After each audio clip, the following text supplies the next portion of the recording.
Thank you. My name is Jim Lynch. One of the, I think one of the most wonderful resources that we have in the county is our great frontage along the Potomac River and the Rappahannock River.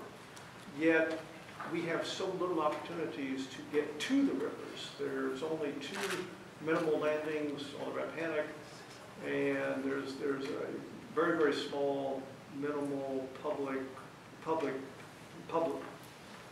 lake beach on the Potomac.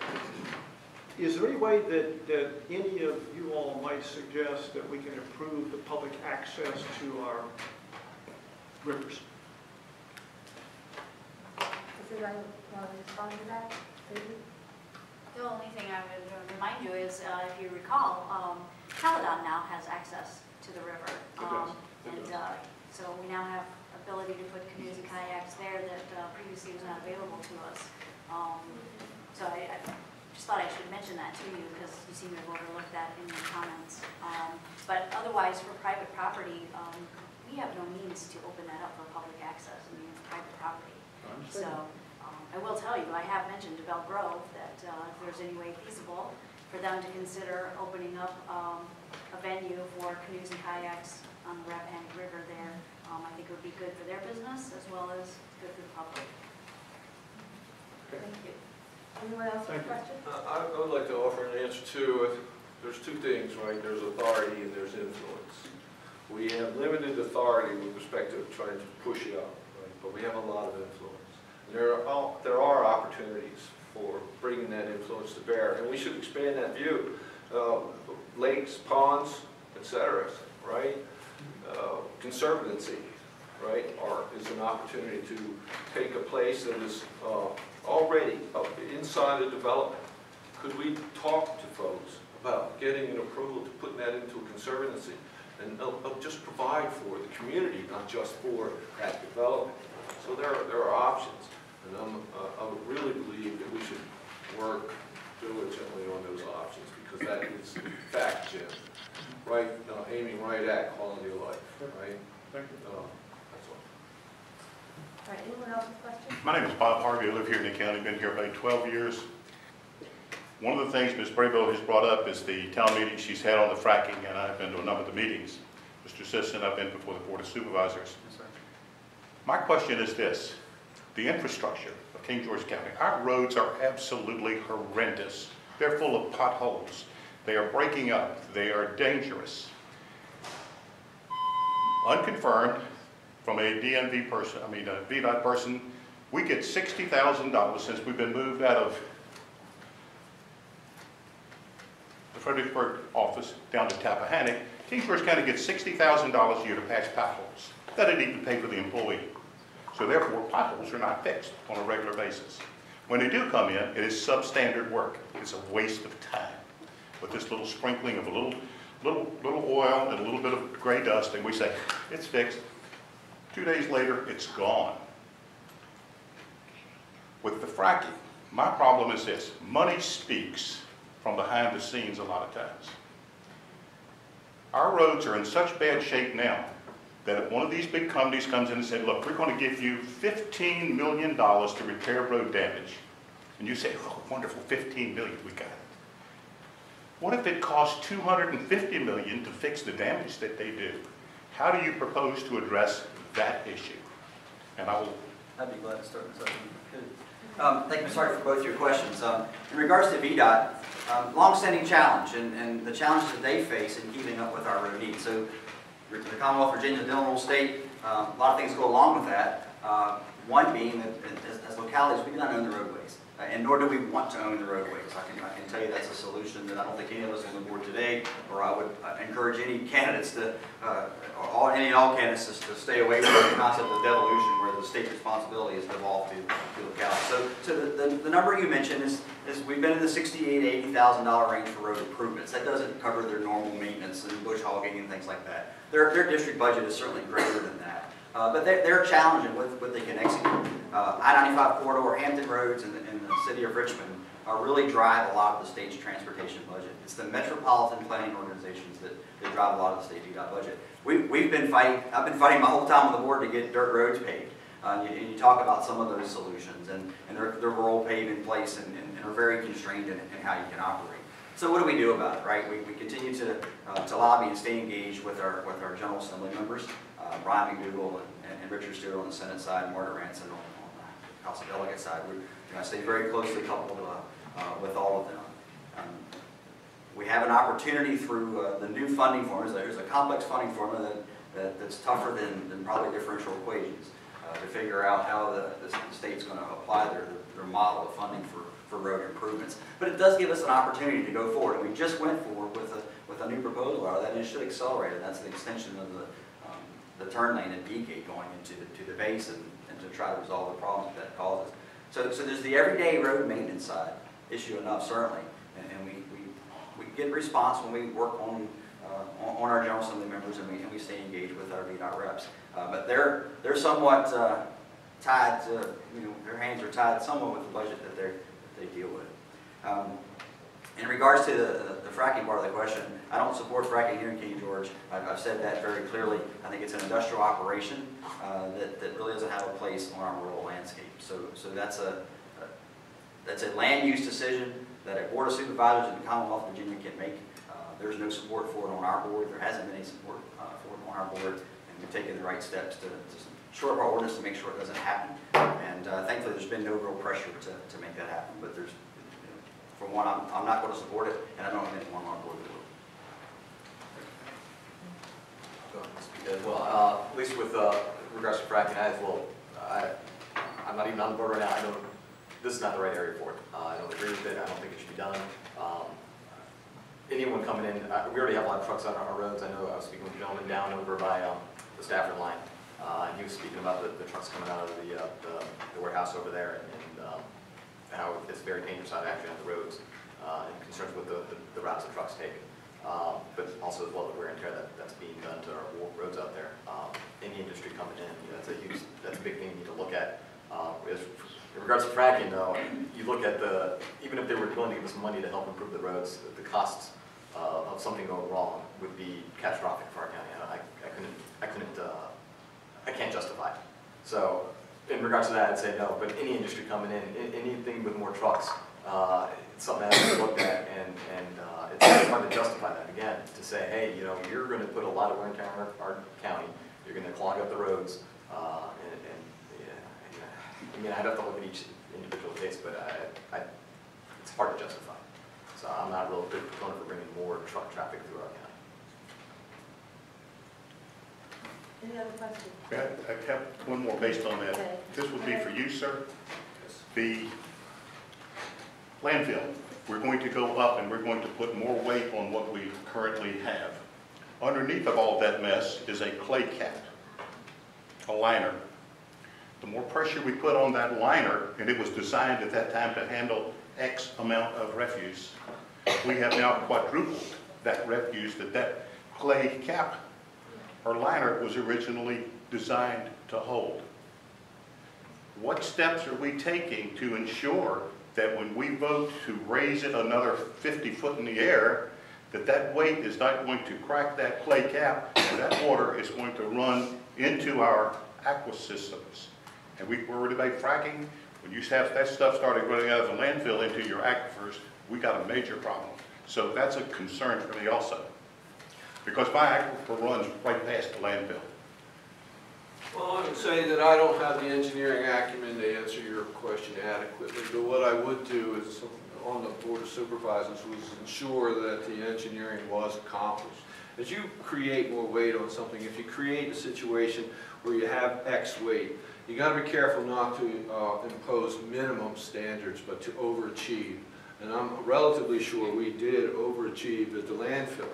Now, to what extent does that go? I don't have an answer for you, right? And so we got to take a hard look at that. When I talk about extending the life, I'm not necessarily talking about extending the height. Are there other things that we can do with our trash, right? We could bring it in, we could incinerate it, we could do different things. Right now, we're doing a mixture of both. Can we change that ratio? I don't know those answers. I do know questions to ask. Fair. Okay. Yes. Just to follow up on that, for the folks who have been in the county government, not the new candidates, are you familiar, in regard to the landfill and extending its life, are you familiar with the technology called pyrolysis? Have you looked into it? And have you looked at the cost benefit of that? I'm not familiar with pyrolysis in terms of its application to the King George landfill. So our landfill is approved by the Department of Environmental Quality. So DEQ governs how that landfill operates, it governs how we build the liner structure, or how waste management builds the liner structure. They're on the hook to do that. They undergo the right inspections to make sure that they're doing that properly. It's more than a clay cap, sir. It really is it's a very complex liner that puts that together. So it'll be up to the Department of Environmental Quality to make sure that any changes to how that landfill operates will be approved through that level. Our decision is as a land use decision. So things like the height of the landfill, we can approve. That's part of our contract there.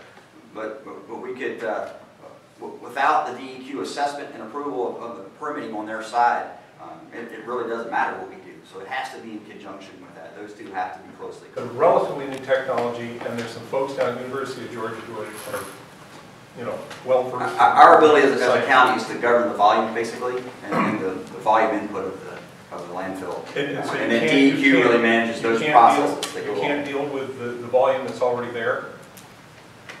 As far as addressing that, I mean, those are technologies that I'm sure we'll look at going forward. But the management of the approval of the process there is a DEQ function. We have an opportunity to have those conversations with them. And I think DEQ knows about this technology. So I'm just saying, look into it. It's a real potential. And we've had some secondary benefit from the way that the liner system has worked, and we pull the methane gas off of the facility, and it powers turbines. That's what you see going on over there. And so that waste gas is coming out, pumping power back into the grid. We gain royalties from that as a county.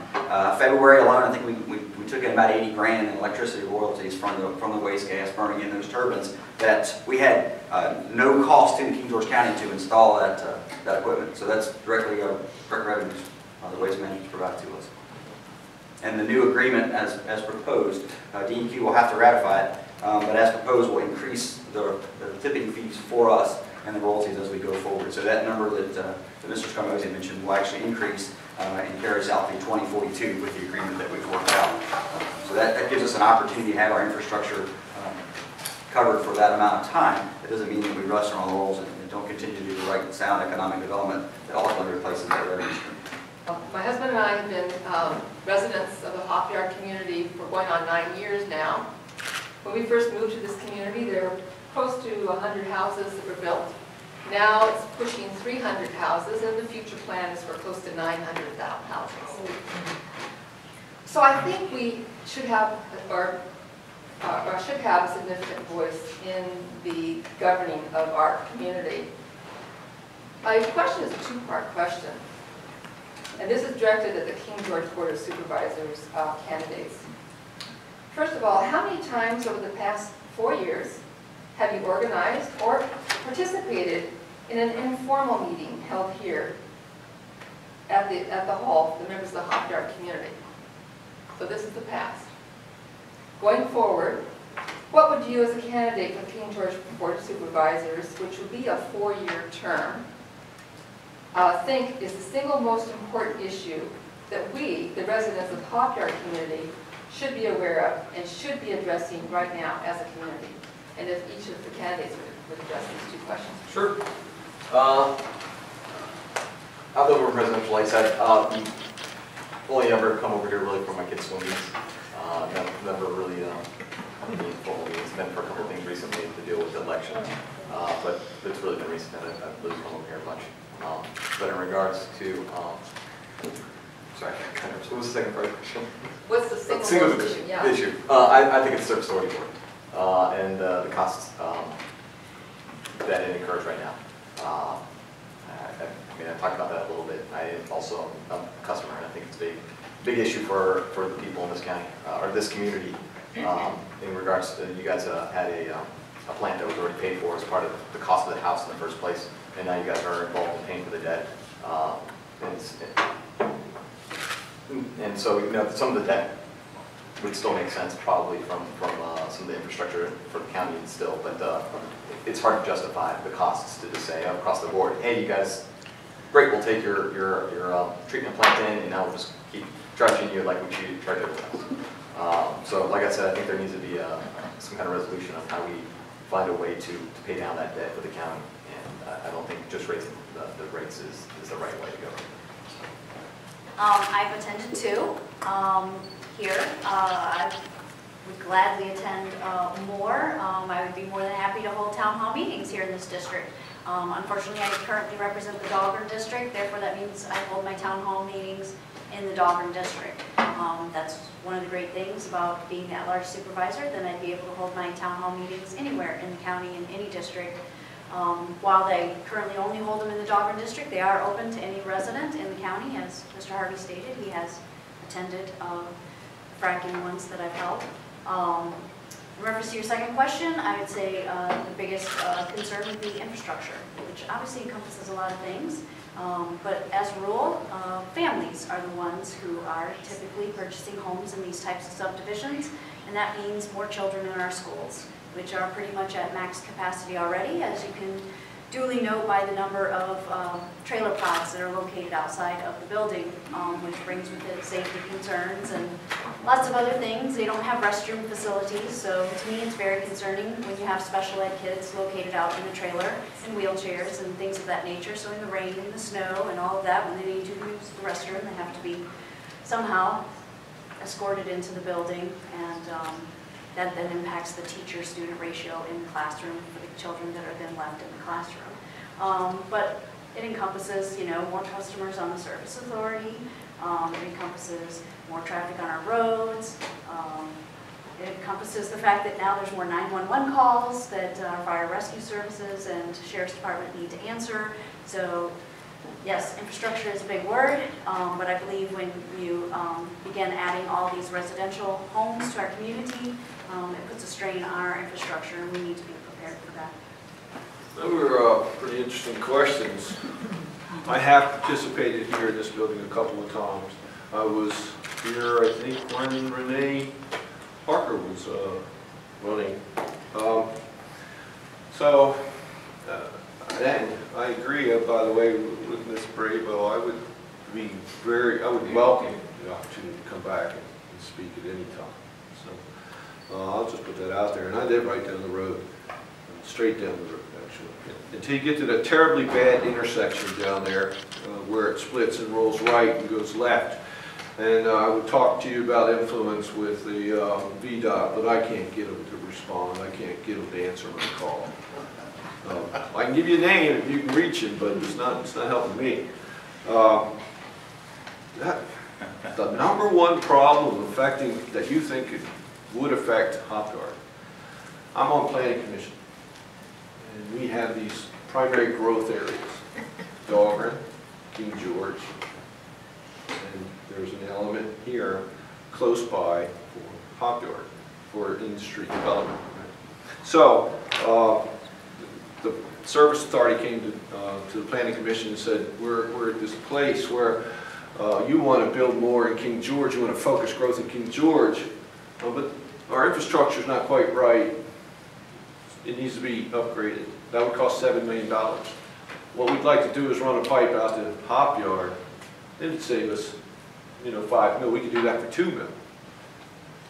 So why don't we do that? A couple of things wrong with that. Running a pipeline out to Hopyard encourages sprawl. If you read the comprehensive plan is about discouraging sprawl and encouraging concentrated development. And so my answer, I told you I think out ahead, my answer to that was, I don't think so, you forgot something. That's not a $2 million problem. It's a $9 million problem. If you run a pipe out to Hopyard, you still have to fix King George. So why don't you start with fix King George and then talk about what else we can do. Right? I did not at that time consider what you asked, which is how things affect here. And that's your water situation, right? I'm acutely aware of that, having walked almost every house and talked to whoever would open the door to me. The water's a big deal. But what if they did run the pipe?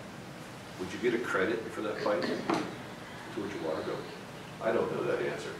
And I'm not an advocate of running that pipe, right? But I am a person that will listen to different opportunities, different solutions, right? So we can come to some kind of agreement. But what I tell you, I can't consider would be addressing it from the general fund. It has to be another answer. General fund has far-reaching impacts to us with respect to our bond rating, right? Reduction in that is not what we want, because that affects how much debt costs us, right? And our ability to get loans, right? So we want to maintain security of our general fund and our process for funding things. So I don't know if I answered the question. I just give you a perspective on hard problems take time to solve, and it does take collaboration and coming to unity in the end on what that solution should be. I can't tell you how many times exactly I've been here in the last year, but I'm here for 3 to 5 events in this building probably a year. But I think more importantly, I talk to someone who's a resident of this community at least weekly. I'm available to you by email, by phone. I'll come to your house. I'll gladly participate in any event that you'd like to have me here. But I think that common communication, the opportunity to speak with folks, and it's the great thing about local government.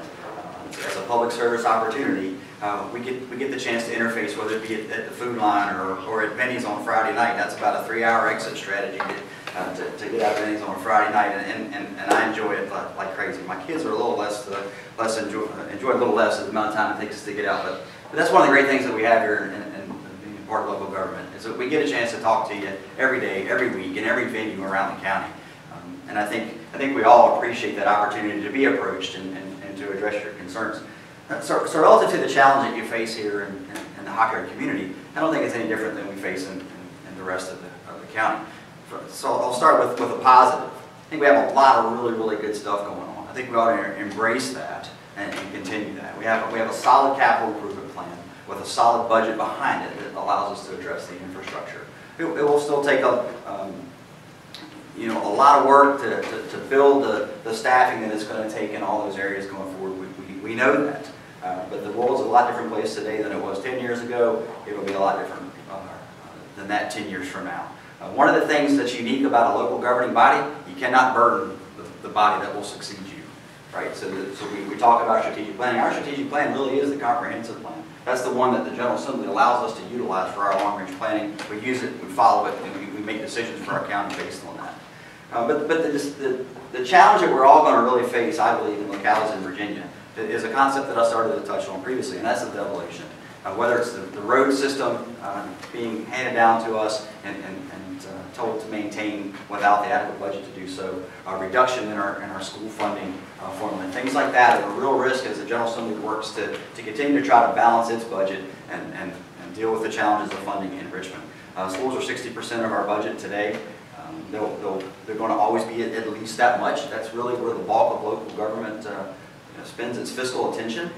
So as the state has to make its hard decisions, the General Assembly makes its hard decisions in Richmond, I think for us to keep the cost down to our taxpayers and to provide the quality services, we're already seeing that pressure.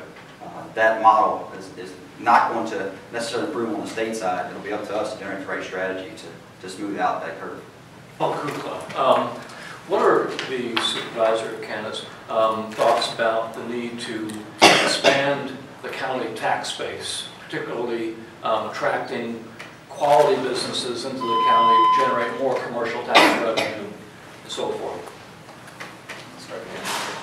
I'd be glad to start. Okay, go for it. Ms. Cook, thank you for that question. I think sound economic development on our terms is extremely important. And the second part of that, on our terms, is something that we can't stray from. So we have 183 square miles in King George County. As we talk about preserving our rural character, our rural heritage, and the quality of life that's so important to us, we only have so many places to take advantage of that. Our industrial park is a great place to do that.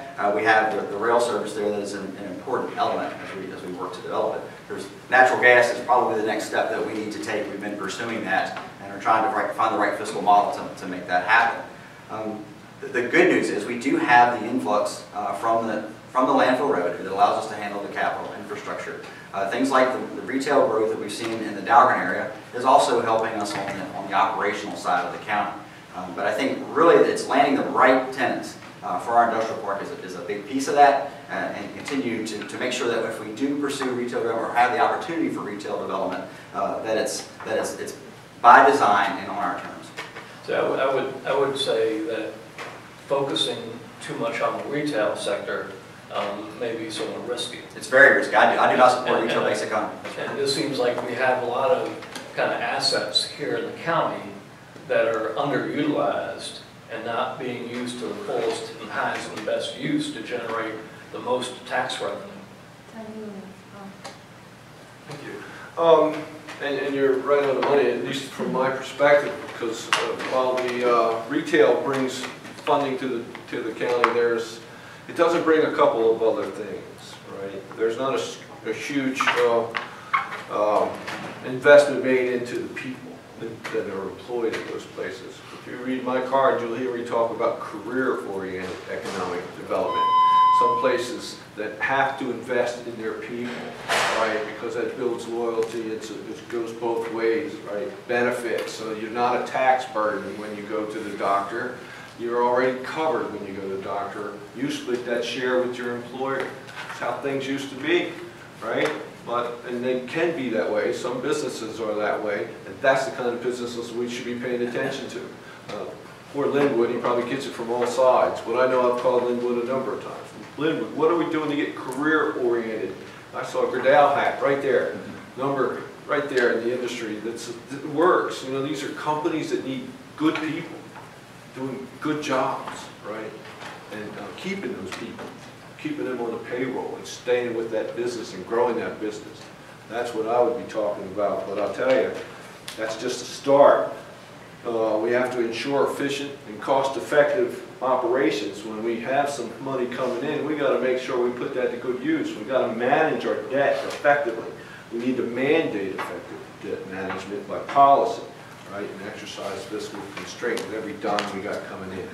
And I'll tell you, businesses, the return on what we get, the return and the service burden on the county from businesses, businesses typically pay just a tad more and create a balance, a better balance between the services rendered and the costs required than a home does. But you got to balance the three, right? Business development, housing, and your services. Police, fire, rescue, water, sewer, all those things. So my focus really is dead on career-oriented economic development. I'm not against the retail. That's not where my preferences are. One of the nice things about a collective body is that it's okay if you have differing opinions. And I disagree with Mr. Sisson's statement that the comprehensive plan is our strategic plan. Comprehensive plan is goals. It's what you want to achieve. Reality is, if you actually read the comprehensive plan, they've been stating the same things over and over and over for like 13 years, and we haven't done anything to actually work towards a lot of them. An economic development strategic plan is actually a roadmap to achieve those goals. And this county does not have an economic development strategic plan, which is part of the reason why we don't have the businesses here that we should.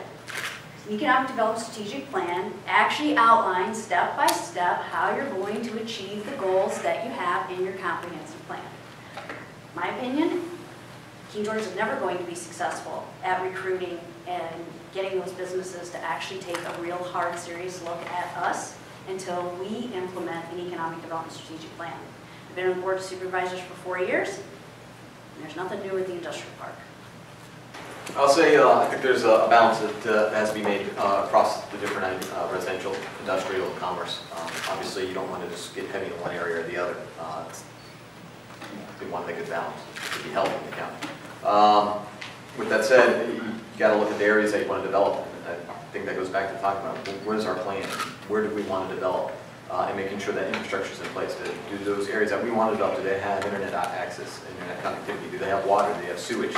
If someone's going to come in, they're probably not going to want to drill a well and have to set up their own septic processing plant right where they're at in order to to be able to build a business. So that's a good way in order to really drive where we want to have development created, is providing that infrastructure. And then, you know, it's an investment then, you know, obviously that's going to be a cost for us, but then the revenue that would be risen or gained by those companies coming in would be the advantage for us overall. So we've got to look at that return on investment.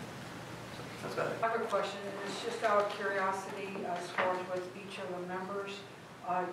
You just mentioned you had a full-time job. Yes, ma'am. I'd like for each of the members to, if you can let me know what your job is it in the county or outside the county?